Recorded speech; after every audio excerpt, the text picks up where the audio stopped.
Contrairement à une idée reçue, la majorité des migrants africains ne traversent pas la Méditerranée au péril de leur vie, mais partent s'installer ailleurs sur le continent. Quant aux migrants économiques qui bravent le désert et survivent au trafic des passeurs, leur courage n'a d'égal que leur volonté de s'en sortir à tout prix. Bertrand Sicadi, bonjour. Bonjour. Pour quelles raisons un étudiant en philosophie décide-t-il de partir à l'étranger en étant conscient des risques qu'il court, avec pour seul budget moins de 300 euros? À cause des difficultés, juste après la faculté, il n'y avait pas assez d'argent pour continuer. C'est d'ailleurs la raison pour laquelle j'ai arrêté. Et par la suite, j'ai essayé de chercher des petits boulots. J'ai tenu quelques temps en survivant avec des petits boulots. Et par la suite, puisque je n'avais pas d'avenir dans ce pays, j'ai décidé tout simplement de partir. Parce qu'avant moi, il y avait mes grands frères du quartier et d'autres qui ont obtenu des diplômes à l'université, qui ont cherché du travail et qui n'ont pas finalement obtenu. Donc ils étaient revenus au quartier avec nous autres. À la fin, je me suis dit, à quoi bon de rester au Cameroun? Donc du coup, je me suis jeté dans le vide, juste quelques temps après. Alors, vous affirmez qu'en votre qualité d'aîné d'une fratrie de 6 enfants, vous devriez vous sacrifier. Oui, justement, les gens ne comprennent pas cette notion de sacrifice, mais c'est quelque chose de très présent dans les cultures africaines. Donc moi, je suis l'aîné, je suis censé donner le bon exemple, je suis censé être celui-là, en quelque sorte le miroir pour mes petits frères qui sont derrière. Donc du coup, c'est vrai que ça a été très très risqué. Je savais ce qui m'attendait, on va dire, j'avais quelques bribes d'informations, mais je ne pouvais pas mesurer à quel point c'était très très risqué, au point où les gens, voilà, non seulement on meurt, ben, on perd un œil à gauche, c'est un bras de l'autre côté qu'on perd, une jambe et tout. Donc je me suis dit, je vais pouvoir passer entre les mailles du filet, j'aurai ma chance, comme on dit. Alors, vous quittez le Cameroun en 2011 et arrivez en France en 2014, après être passé par le Nigeria, le Niger, l'Algérie, le Maroc, l'Espagne. Et c'est au Maroc que vous vivez les moments les plus difficiles, la cupidité des passeurs qui détroussent les migrants, et puis le racisme. Où trouve-t-on la force de supporter tout ça? Cette envie de réussir, cette envie de toujours bien faire les choses et surtout, je savais qu'en réussissant derrière, je ferais énormément plaisir à ma famille, à mes petits frères, voilà, à mes proches et tout. Donc à chaque fois que je voulais lâcher, il y avait des moments où c'était très compliqué. Par exemple, quand j'ai été hospitalisé et beaucoup d'autres choses que j'ai vécues, ou alors même ce que j'ai vu comme injustice, c'est-à-dire que mes copains, mes camarades migrants ont été victimes également. Donc c'était tellement compliqué, mais à chaque fois, quand je pensais à la famille que j'ai laissée derrière, quand je pense à ma mère qui travaille depuis 36 ans avec 80 euros pour 80 euros de salaire, j'avais cette rage-là en moi en me disant il faut que je fasse quelque chose absolument pour pouvoir relever ma famille. Et c'est ça qui, à chaque fois, Malgré les dangers. malgré les dangers, oui. Alors, malgré les déboires que vous avez vécus avec certains de vos compagnons d'infortune et cet accident qui a failli vous coûter l'usage de la main, jamais vous n'avez eu envie de rebrousser chemin et de renoncer? Jamais. Jamais. Au pire des cas, je serais allé. D'ailleurs, avant d'entrer, à ma 12e tentative, je m'étais dit cette fois-ci, si je n'entre pas, si l'été est terminé, je ne pourrai plus risquer en hiver dans la mer et avec ma main complètement. Avec la main qui ne tenait pas, qui était très, très. J'ai reçu une profonde blessure au niveau de la main. Je ne pouvais plus grimper les barrières du côté de Nador. Et du coup, je me suis dit, qu'est-ce que je fais? Certainement, j'irai m'installer à Agadir ou à Casablanca. Je vais chercher un petit boulot, je vais survivre de ça. Mais jamais ça m'est venu de penser au retour. Mais comment fait-on pour gagner de l'argent pour pouvoir payer les passeurs? On fait des petits boulots.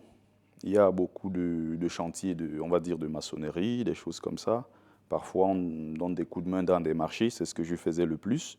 Mais il arrivait aussi souvent qu'on soit obligé d'aller à la sortie des mosquées, expliquer notre situation Il y a des gens qui essayent de donner un peu d'argent. Parfois, on pouvait aller dans des feux stop, dire que voilà, la situation elle est compliquée. D'ailleurs, on n'a même pas besoin de leur dire. Ils nous voient en train d'errer dans les rues, ils savent que c'est très compliqué pour nous. Donc, il y a cette solidarité-là, de temps en temps, un bout de pain, un plat, et aussi voilà, un peu d'argent de temps en temps. Et vous êtes tombé aussi sur une famille, un couple de Samaritains qui vous a beaucoup aidé. Oui, la famille Yagua et sa femme, que j'ai d'ailleurs tenu à saluer, voilà. J'ai fait d'ailleurs récemment un post encore pour leur dire merci pour tout ce qu'ils ont fait. C'était des gens bienveillants. On va dire que, bon, il y a des méchants, mais quelque part, il y a toujours des personnes assez gentilles qui comprennent notre situation. Donc, c'est quelqu'un, voilà, qui m'a beaucoup soutenu. Et d'ailleurs, il continue de soutenir les migrants jusqu'à aujourd'hui. Est-ce que c'est toujours accepté par la population? Parce que vous parliez du racisme que vous avez vécu, mais enfin, pas vous seul, au Maroc. Comment vous avez vécu toutes ces épreuves? Il y a beaucoup qui nous voient comme des envahisseurs, parce qu'il faut le dire, surtout le Maroc, avant les gens venaient juste pour la traversée, c'était le cas pour l'Algérie, mais beaucoup y vont aujourd'hui pour s'installer, y vivre, voilà, fonder leur famille et tout, chercher du boulot. Donc ils commencent à voir notre arrivée, ceux qui viennent du sud du Sahara, comme un danger. D'ailleurs, il y a Mais il y a quand même eu une intégration des migrants par le roi du Maroc il y a quelques années. effectivement, le roi, il fait du bon boulot à ce niveau-là. Il intègre pas mal de migrants, des gens qui ont finalement décidé de s'installer là-bas. Mais il y a au niveau des populations ceux qui n'acceptent pas ça. Il y a ceux qui trouvent qu'on vient avec de la sorcellerie. Il y a ceux qui trouvent qu'on vient prendre le peu qu'ils ont. D'ailleurs, dans la ville de Fès, j'avais rencontré quelqu'un qui me disait, bah, depuis que les Africains sont arrivés dans la ville de Fès, il n'y a plus de chats, il n'y a plus de chiens, vous les avez tous mangés. C'est quoi cette histoire? Retournez chez vous en Afrique. En tout cas, quand on vit dans cet Il y a des environnement-là, clichés. il y a ces clichés-là, et puis c'est au quotidien. C'est au quotidien, et j'en parle dans le livre. Il y a des gens, par exemple, ça m'est arrivé à plusieurs reprises quand je voyageais, de m'asseoir, et ça se trouve que la personne qui doit s'asseoir à côté de moi, c'est une femme. Il y a un monsieur qui s'élève, je ne sais d'où, dans le bus et qui me dit, bah non, une femme, c'est sacré, monsieur, vous n'avez pas le droit de voyager auprès d'elle parce que vous êtes noir. Il me demandait de me lever. J'ai dit non, je ne me lève pas. Et donc, il demande à la dame d'aller prendre sa place et il vient s'asseoir auprès de moi parce qu'il ne faut pas, et j'ai des choses comme ça arrive encore. C'est la religion aussi. Les étudiants aussi là-bas, ils subissent les mêmes choses. Les étudiants subsahariens.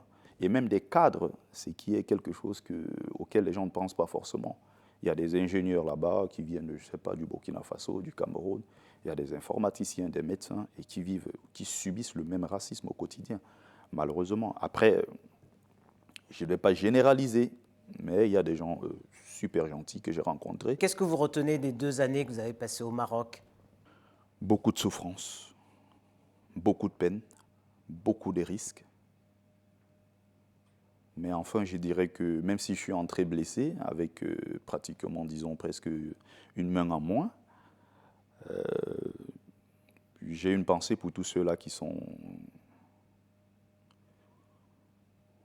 bon, ceux qui sont décédés, voilà, les amis qui sont.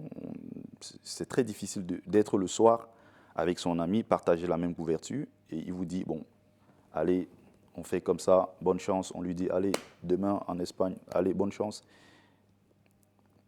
Et le matin, vous apprenez que tous sont morts. C'est quelque chose de très difficile. On a connu comme ça pas mal, c'est-à-dire de copains qui disent, ouais, on arrive et puis le matin, 2, 3 jours après, on n'a plus de nouvelles. Quel est le pourcentage de ceux qui réussissent à traverser la frontière entre le Maroc et l'Espagne? Il y a, on va dire sur 100%, on va dire sur 100, on va dire, il y a peut-être 50 à 60 qui parviennent à entrer. Il y a beaucoup aussi qui restent là-bas parce qu'ils n'ont pas pu traverser. J'ai des amis qui Avoir y sont l'argent encore. Voilà. pour payer le passeur. Non seulement de l'argent, parfois on en a même, et puis on n'arrive pas à traverser. Il y a des amis qui sont encore là-bas, ça fait 9 ans, depuis 2011, 10 ans pratiquement, ils y sont toujours, ils essayent, mais ça ne marche pas, mais c'est quelque chose d'assez triste, oui. Et vous diriez que vous avez eu de la chance, vous?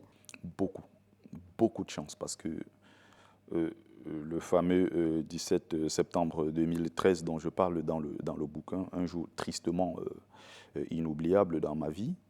J'ai à côté de moi des gens qui sont morts. 2 jours après, sur le lit de l'hôpital dans la ville de Médire, il y avait encore des photos, des vidéos, des corps sans vie qui ressortaient de la mer. C'était quelque chose d'horrible. Donc en regardant cela, je me suis dit, ah mais je suis encore vivant, même si j'ai été grièvement blessé, mais quand même j'ai encore ma vie. Alors, cela fait 7 ans que vous êtes en France. Vous n'êtes plus un sans-papier. Vous avez trouvé du travail, vous avez une compagne, vous avez également un enfant. Est-ce l'Eldorado auquel vous rêviez? L'Eldorado, je ne dirais pas non. J'essaye de me battre au quotidien pour gagner ma vie honnêtement. Mais l'Eldorado, c'est clair que la France est un beau pays. Je suis fier d'être en France, je suis fier de travailler en France. Ça, c'est par rapport au salaire que j'avais au Cameroun, je gagnais 28 000 francs CFA, c'est à peine 45 euros pour pratiquement 12-13 heures de boulot par jour. Aujourd'hui, oui, je pense que c'est beaucoup mieux à ce niveau et je peux surtout, avec ce que je gagne, soutenir non seulement ma famille, soutenir les autres et tout. Voilà, je pense que oui, à ce niveau, ça va, mais je ne dirais pas que voilà, c'est ce Eldorado et tout. Et quel conseil vous donneriez aujourd'hui à un jeune qui, comme vous, prendrait le risque de faire ce saut dans le vide malgré les risques? Ça, c'est toujours la question la plus difficile. Si d'un côté, je dis ne venez pas, on me dit, ah, vous êtes devenu le donneur de leçons. Une fois arrivé en Europe, vous découragez les autres. Et si j'ai dit venez, on va dire, ah bah, vous encouragez les gens voilà, à émigrer. C'est compliqué ça. Mais ce que je fais tous les jours, c'est de sensibiliser sur les risques et de dire aux gens, si vous voulez prendre ce chemin, voici ce à quoi il faut s'attendre. Et moi, je pense que par la sensibilisation, on va peut-être pousser cette jeunesse-là à plus être dans des revendications. Je pense que si jusqu'ici, ça continue, du côté du moins de l'Afrique, avec les morts qu'on a du coup, dans l'océan, dans la mer et tout, c'est parce que cette jeunesse-là n'a pas pris conscience du fait, de fait pression d'ailleurs aux dirigeants, commençant par les dirigeants africains, même si de l'autre côté, les dirigeants occidentaux ont une lourde responsabilité dans cette hécatombe, disparition des migrants dans la mer. Il y a une lourde responsabilité de leur part, mais je commence par les dirigeants africains qui n'ont rien fait pour la jeunesse, qui ont abandonné cette jeunesse. Moi, je pense particulièrement au Cameroun. Quand je partais de mon pays, je me disais, bon, je vais rencontrer quelques gens en route avec qui je vais faire le chemin. Mais j'étais choqué, une fois arrivé dans la ville de Garoua, de me rendre compte qu'il y avait pratiquement, je dirais, une marée humaine en train de partir vers le Nigeria, Niger.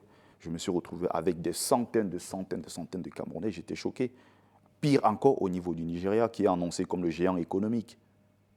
La situation du Cameroun particulièrement, c'est catastrophique. Avec cette jeunesse-là qui est pratiquement en train de quitter le pays est en train de se vider de ses forces les plus... C'est une fuite de cerveau et des forces vives du continent. Et c'est quelque chose de particulier qu'il faut remarquer dans la communauté camerounaise, c'est qu'il y a des migrants qui ont une licence, qui ont un BTS, qui ont un bac minimum, contrairement à ce qu'on peut voir dans d'autres communautés. La communauté camerounaise, mais c'est quelque chose de particulier. Vous voyez des gens qui ont un master, qui se retrouvent en aventure comme ça, sans perspective d'avenir dans le pays, des gens qui ont connu, qui ont eu des diplômes, mais malheureusement, ils n'ont pas pu trouver un travail sur place au Cameroun. Bertrand Sicadi, merci. C'est moi qui vous remercie.